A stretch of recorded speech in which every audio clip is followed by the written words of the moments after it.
Tu t'exprimes sans relâche, persuadé que le monde te prête attention. Pourtant, chaque phrase que tu émets t'expose davantage, fragilise ta position et livre ton essence à l'interprétation d'autrui. En vérité, dans cette joute silencieuse, où s'opposent les esprits, les plus puissants sont rarement ceux qui parlent. Ils ont compris que le mutisme peut blesser plus sûrement que n'importe quel discours. Ce n'est pas en clamant ta valeur que tu t'imposeras, c'est en t'enveloppant de silence que tu deviendras inévitable. Aujourd'hui, je t'invite à pénétrer un territoire méconnu, rarement exploré, celui de la puissance du silence, à la lumière de la pensée de Machiavel. Non pour manipuler, mais pour saisir ce que la parole peut anéantir et ce que le silence peut préserver. Demande-toi sincèrement, combien de fois t'es-tu mis à nu, trahi même, simplement parce que tu ressentais le besoin irrépressible de parler.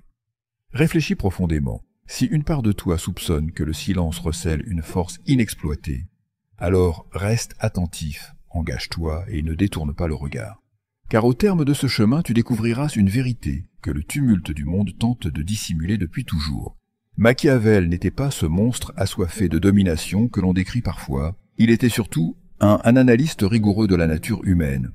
Dans son œuvre majeure, Le Prince, il dévoile une règle implacable. Celui qui s'exprime sans retenue devient vulnérable. À l'époque de la Renaissance, où une promesse pouvait valoir une condamnation, le silence n'était pas un luxe, mais une nécessité vitale. Machiavel avait saisi que la parole, mal maîtrisée, est un piège que l'on se tend à soi-même. S'exprimer, c'est dévoiler ses intentions, ses zones d'ombre, ses faiblesses. Se taire, en revanche, c'est ériger une citadelle invisible autour de soi. Ce principe conserve aujourd'hui toute sa puissance. Dans une époque saturée de paroles creuses, ceux qui savent se retenir détiennent une supériorité rare. Ils observent tandis que les autres s'exposent. Pourtant, cette sagesse ancestrale s'efface peu à peu sous les injonctions modernes. Parler pour exister, se montrer pour être reconnu, crier pour être perçu. Mais dans les profondeurs de l'âme humaine, cette loi silencieuse survit. La véritable force réside dans l'absence, dans ce que l'on garde, et non dans ce que l'on étale. Tu t'imagines protégé par tes mots, convaincu qu'ils renforcent ton image. En réalité, chaque phrase est une ouverture dans ton armure. Chaque mot t'enlève une couche de mystère. Tu livres tes pensées comme on offre une proie. Et face à toi, ceux qui écoutent n'attendent qu'une erreur pour en faire une faiblesse. La parole naît souvent d'un besoin urgent d'être compris, reconnu, approuvé. Mais celui qui détient le pouvoir véritable le sait. Le silence n'est pas une absence, c'est une protection. Une barrière contre laquelle viennent se briser toutes les projections, tous les jugements, toutes les tentatives de manipulation. Machiavel n'a pas seulement disséqué les systèmes de pouvoir, il a sondé les profondeurs de l'esprit humain, et sa plus grande leçon tient en peu de mots. Ta force réside moins dans ce que tu exprimes que dans ce que tu gardes. Parler, c'est s'effeuiller. Se taire, c'est dominer. Voici les 5 lois silencieuses que seuls les audacieux osent intégrer. Première loi, la parole est un abandon de pouvoir. Parler, c'est céder du terrain. Chaque mot est un indice offert, chaque idée formulée est une carte de ton royaume intérieur que tu tends à des mains inconnues. Tu crois contrôler ton discours, mais c'est une illusion. Le mot libérateur est souvent le même qui te ligote. Parler, c'est signer un contrat sans en lire les clauses. Celui qui bavarde abdique. Celui qui se retient règne. S'exprimer, c'est révéler ses espoirs, ses blessures, ses desseins secrets. C'est livrer aux autres les clés de ton mystère. Tandis que celui qui choisit le silence devient indéchiffrable. En politique, en stratégie, dans les relations humaines, le plus redoutable n'est pas celui qui s'impose par le bruit. C'est celui dont le silence devient un champ de mine invisible. Deuxième loi. Le silence agit comme un miroir déformant. Se taire, ce n'est pas s'effacer, c'est tendre aux autres un miroir dans lequel ils ne voient que leur propre reflet. Ils interprètent, projettent, spéculent. Là où la parole cherche à imposer une image, le silence renvoie chaque regard à lui-même. Et dans cette confusion, les vérités se révèlent. Le silence pousse les autres à parler pour combler le vide, à trahir leurs pensées, en tentant de déchiffrer les tiennes. Tu n'as rien à faire, juste à observer. Le silence fait tomber les masques mieux que n'importe quelle confrontation. Troisième loi. Parler est souvent une fuite intérieure. Ceux qui parlent à l'excès ne cherchent pas tant à convaincre qu'à se rassurer. Leur flot de paroles comble un vide, masque une incertitude, apaise un ego blessé. Machiavel voyait en eux non pas des stratèges, mais des âmes en quête de validation. L'être ancré n'a pas besoin de se raconter. Il se suffit à lui-même. Son silence n'est pas une fuite, mais une souveraineté. Quatrième loi, le bavard devient lisible, donc vulnérable. À force de parler, on révèle ses routines, ses émotions, ses angles morts. Plus on s'exprime, plus on devient prévisible. Et ce qui peut être anticipé peut être contourné, affaibli, neutralisé. Machiavel savait que l'arme des plus puissants est l'opacité, celui qu'on ne peut lire et celui qu'on ne peut vaincre. Cinquième loi. Le pouvoir véritable réside dans l'attente silencieuse. Le vrai pouvoir ne se presse pas. Il guette, il ressent, il mûrit. Ceux qui s'élancent les premiers révèlent trop tôt leurs cartes. Ceux qui attendent, eux, lisent le jeu, sentent les failles et frappent au moment parfait. Le silence n'est pas inaction, c'est une tension contenue, une patience aiguisée. Celui qui maîtrise l'attente silencieuse possède une arme que les impulsifs ne soupçonneront jamais. La maîtrise du bon moment. Ceux qui embrassent le silence bâtissent des empires que nul ne peut voir, encore moins assiéger. Se retenir de parler, ce n'est pas se dérober, c'est choisir d'être maître de chaque mot, de chaque instant. Le silence n'est pas un vide, il est plénitude. Ce que tu as lu jusqu'ici n'est qu'un seuil. Le silence véritable ne se limite pas à l'absence de mots. Il est subtil, complexe et exige une profonde connaissance de soi.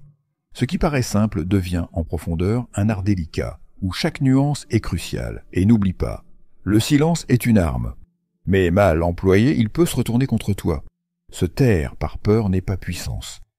C'est dans le silence choisi, assumé, conscient, que réside la véritable autorité.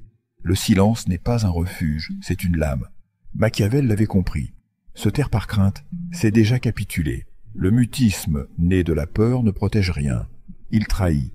Ce silence-là devient un signal, un message sans mots, mais limpide pour ceux qui savent écouter l'invisible.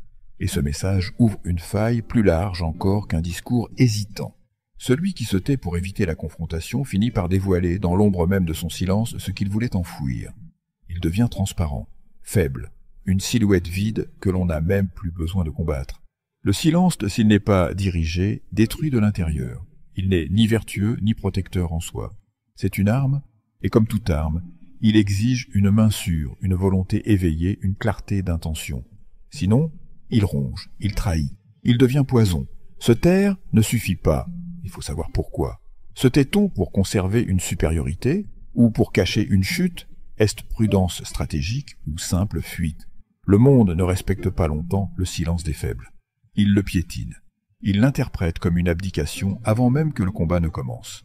Si tu optes pour le silence, alors manie-le comme une lame affûtée, tranchante, contrôlée. Ne te tais pas par impuissance, mais par puissance. Maîtrise ton mutisme, ou il te possédera.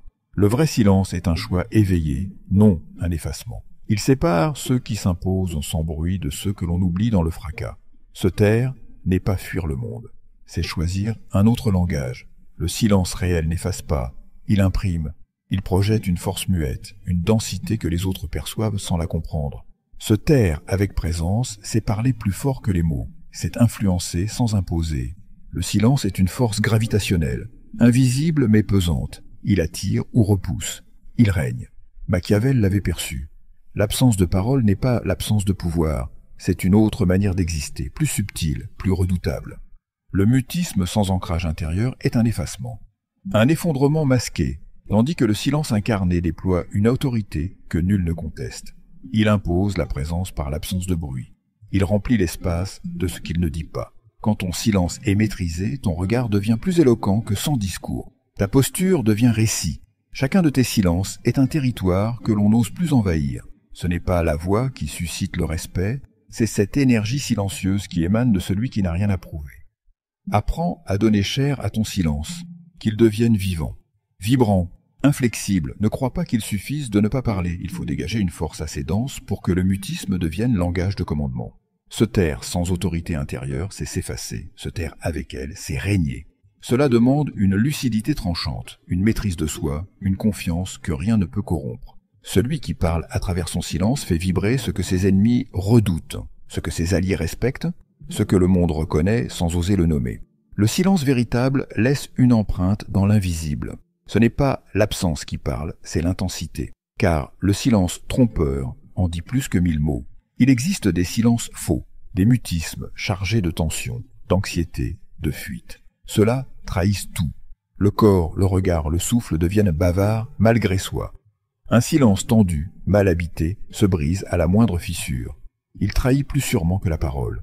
Le calme authentique ne s'improvise pas. Il ne se feint pas. Il se bâtit. De l'intérieur. Il naît d'un contrôle absolu sur les peurs, sur la rage, sur l'agitation. Celui qui prétend être calme mais bouillonne en dedans est une cible facile. Il croit être invisible. Il est lu comme un livre ouvert. Le vrai silence est un lac sans remous. Il n'a rien à prouver. Il n'argumente pas. Il n'a rien à justifier. Le faux calme, au contraire, est une lutte cachée, un déséquilibre qui crie sous la surface. Il trahit une tension entre ce que l'on veut montrer et ce que l'on est. Maîtriser le silence commence par pacifier le tumulte intérieur. Il faut cesser de quémander l'attention, cesser de courir après la validation. Il faut devenir un avec son silence, jusqu'à ce que même l'immobilité devienne puissance tranquille. Un silence agité est limpide. Un calme vrai est une forteresse invisible. Et cette paix ne naît que d'un long travail sur soi. Le silence est un langage total. Il ne ment jamais. Deviens ce calme véritable que rien ne vient troubler. Sinon, ton faux silence parlera pour toi, plus fort que n'importe quel mot. Le monde moderne t'arrache au silence. Il t'exige bavard. Il te veut réactif. Les réseaux te somment de commenter, d'exister par le bruit. Si tu refuses, on te soupçonne d'arrogance, de désintérêt, d'hostilité. Partout, des voix s'élèvent pour conjurer leur peur du vide. Si tu ne t'y joins pas, tu deviens anomalie. Corps étranger. Machiavel, aujourd'hui, verrait dans ce vacarme une guerre invisible. Un assaut contre la souveraineté intérieure. Car l'agitation perpétuelle empêche le recul, la maîtrise, l'indépendance. Chaque notification, chaque polémique est une intrusion, une attaque contre ta capacité à rester en retrait. Et peu à peu, tu deviens réaction. Tu ne choisis plus, tu subis, tu parles sur commande, tu participes sans comprendre. Ce monde ne craint pas ta parole. Il redoute ton silence. Il sait que celui qui se tait sans se soumettre devient incontrôlable, inclassable. Chaque seconde de silence lucide devient un acte de rébellion. Refuser de commenter, de réagir, c'est reprendre du pouvoir. Garder le silence aujourd'hui est un acte de résistance. Refuser le rôle écrit par d'autres, c'est bâtir un empire intérieur que personne ne pourra renverser. Le silence est une discipline, pas un don. Il s'apprend, il se forge, il ne vient pas naturellement. C'est une conquête, une lutte contre soi, contre l'envie de plaire, d'exister par les mots, contre la peur du vide. Apprendre à se taire, c'est apprendre à contenir, à résister à l'envie d'expliquer, de combler. Machiavel le savait. La vraie force naît de cette endurance invisible. Ceux qui ne savent pas se taire sont prisonniers de leur propre besoin de réagir. Et chaque mot devient une pierre contre eux-mêmes. Le silence est une ascèse. Il exige une telle maîtrise qu'un mot retenu devient un acte de pouvoir. Se taire au bon moment est plus exigeant que parler 1000 fois. Cela demande de renoncer à l'instantané, de choisir la profondeur, d'investir l'invisible. Le silence est une conquête, pas un retrait, une construction. Une stratégie secrète. Chaque silence choisi est une pierre dans l'édifice de ton autorité intérieure. Il ne s'offre pas, il se mérite. Observe ton envie de parler, ne la combats pas. Regarde-la, elle te dira ce que tu crains, ce que tu veux prouver, ce que tu n'acceptes pas de toi-même. Chaque fois que tu ressens l'impulsion de t'exprimer, suspends-la, retiens-la. Demande-toi, qu'est-ce que je cherche à remplir? Qui veux-je convaincre? De quoi ai-je peur? Regarder cette impulsion sans y céder, c'est déjà régner. Créons le silence. Ne l'attends pas, il ne viendra pas seul. Organise-le, bâtis-le au cœur du tumulte. Choisis des moments de vide, refuse de tout remplir. Entre deux phrases, choisis le silence. Entre deux réponses, laisse du temps. C'est dans ces creux que ton pouvoir s'enracine. Et lorsque le monde t'agite, choisis la lenteur, la retenue, le silence avant la réaction. Ce battement suspendu, ce délai, est l'espace de ta souveraineté. C'est là que tu choisis ton rythme.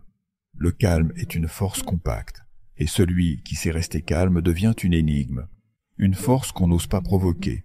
Le silence ne doit pas être un outil parmi d'autres, il doit devenir ta nature, une seconde peau, un état d'être, une identité. Tu ne dois plus chercher à être compris, tu dois exister avec une telle densité que ta simple présence suffit. Laisse le silence modeler ton regard, ton corps, ton souffle. Qu'il n'y ait plus de tension entre ce que tu vis et ce que tu montres. Quand tu incarnes le silence, tu n'as plus besoin de convaincre. Ce n'est pas un repli, c'est un refus d'être déchiffré. C'est bâtir une puissance que nul ne pourra percer. Celui qui parle trop se dilue. Celui qui se tait avec maîtrise devient un roc. Alors ose faire du silence ta citadelle. Et si ce message a touché quelque chose en toi, écris simplement en commentaire. Je choisis la force du silence.